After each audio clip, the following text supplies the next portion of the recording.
To start off with, what we're talking about, we're talking about how to guarantee responses from your cold outreach. So this is something that a lot of people tend to struggle with, and it's due to a few areas. Now, I'm going to be speaking about email, LinkedIn, and calling. I'm not going to go through the makeup of how messages should look, but I'm going to talk about the things that you have to be thinking about if you're not seeing traction from your outreach, so that you understand the frameworks by which you can operate, and then that will help you understand what you need to tweak and when. So to start off with, my name's Alex. I'm the founder of INONDA, and we help companies in the SaaS space scale. So if your pipeline is looking a bit dry, or you just need some help generating some new opportunities, then check us out. We're here to help. You can also check out our guide, which is called Sales 3.0. It details everything that we go through for our clients. So if you want to do it yourself, there's a link somewhere and it's free, so why not check it out. What is synonymous to outreach, cold outreach, is emails. I think everyone thinks about emails when discussing cold outreach, so I wanted to start there because there's a few areas that you want to pay attention to.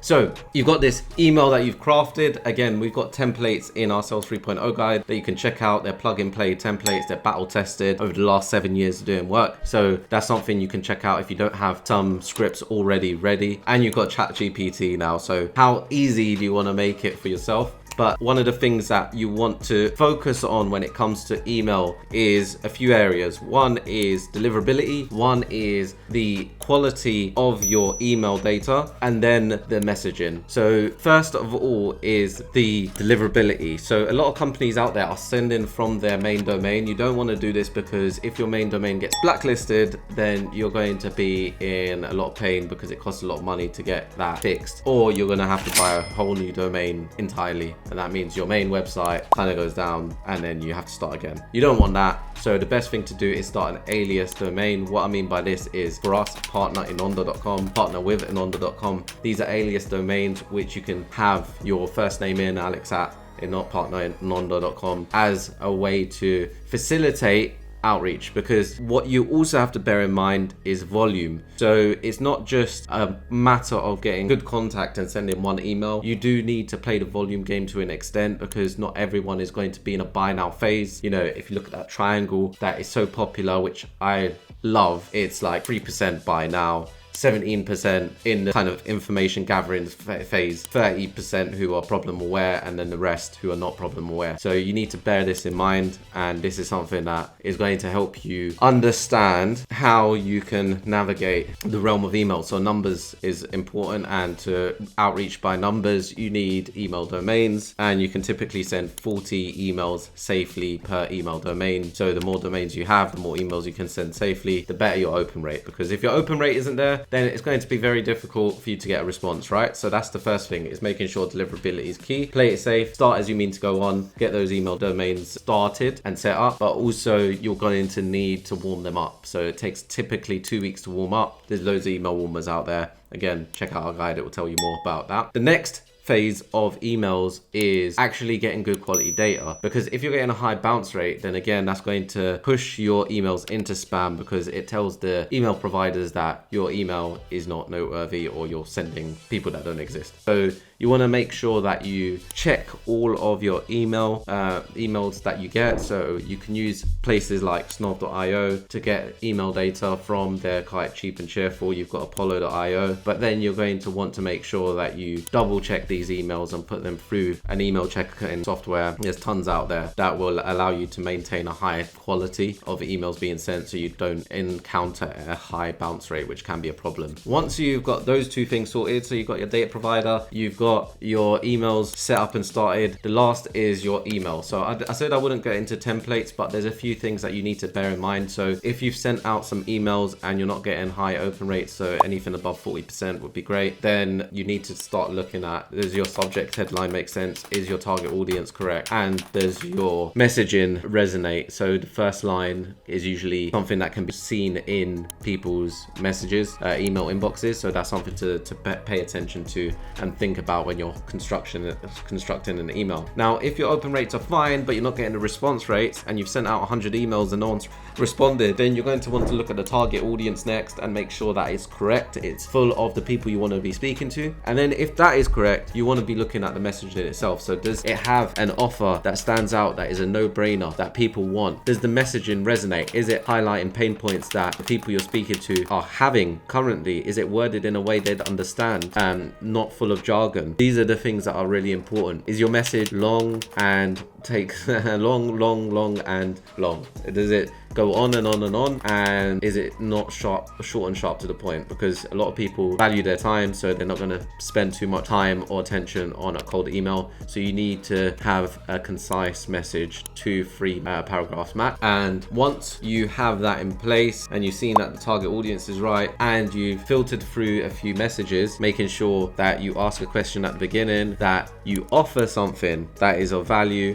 and if that is not working, you need to cycle through the offers and see what does hit the mark with the people that you're speaking to and what resonates and what commands their attention. Because once someone sees something in their inbox that will help them solve a problem, or if you're able to show them or share with them an example of how you've been able to solve someone else's issues and what their outcome was as a result of it being solved, then you're in a good position to carry on from there, and you'll get responses. You'll start getting responses because people will be interested. You're sending volume, you're getting enough people opening, and your offer is rock solid and speaking a language that people understand. Perfect. So that is going to guarantee you some responses by email. You also want to be tracking your email open rates and not necessarily click-through rates, depending on what kind of strategy you want to put out there, but definitely open rates, because the opens will determine who's engaging the most and whether or not you create alternative sequence that are much more high intent and much more personalized, so that you can initiate their response. Because some people are lurkers, they are interested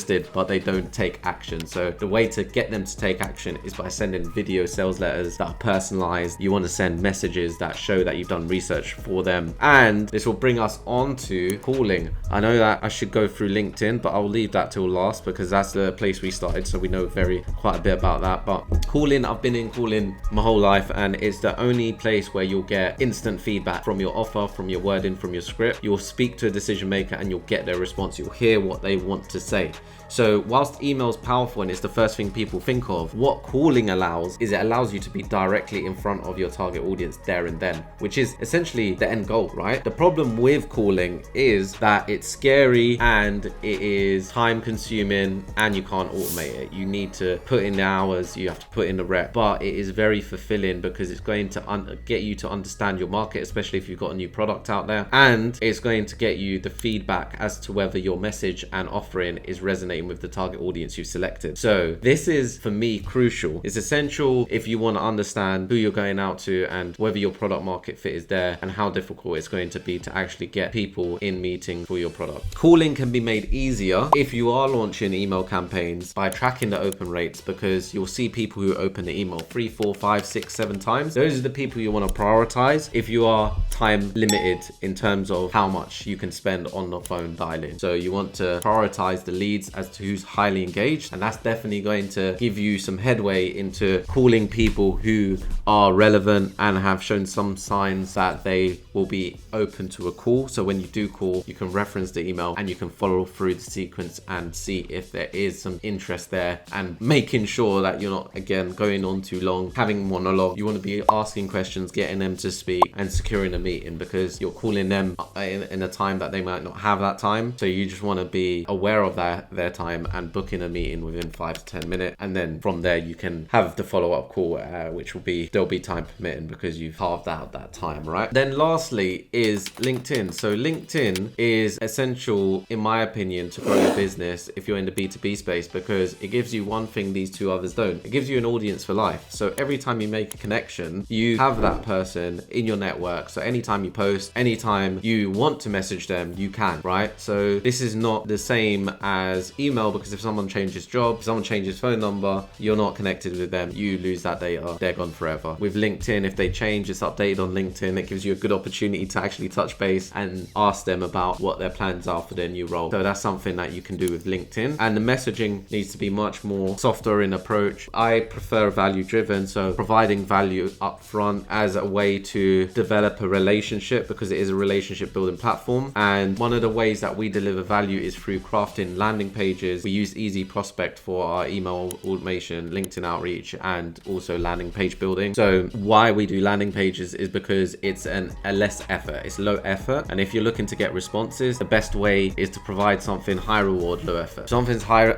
effort, like going into a meeting, then you might not get as many responses because it's high effort. I have to book time in, I have to set up my day, you know, all of this stuff. And I might be interested, but I might not be tipped over the edge as to taking action. But with a guide that highlight the 5 top trends in the market and how you are able to utilize this for your business going forward, and if this hints at something that you're able to provide, that's a quick download. I'll exchange my email and contact details for that download. You can then put them into a nurturing sequence as well as follow up by calling. So this is why calling is so essential. And the last gem that I'll drop to make sure that you see responses from your cold outreach is that on LinkedIn, there's a wealth of mobile numbers that people who you've connected with will display on their profile. So there is another route in if you're not afraid to pick up the phone and call a few numbers, because having someone's contact details, their direct landline, their direct mobile number, and also the fact that you're connected with them, which creates a warm opening also for you when you're calling, create a very good 360 approach across 3 mediums that are so powerful when it comes to generating business and initiating responses from your target audience. So with that said, check out how you can get all of this done. We've got a free ebook, it details all of this so you can get going and get started straight away. If you got any questions, leave them in comments below. I'll be happy to start typing away and helping you guys out. So with that said, bye for now, catch you in the next one.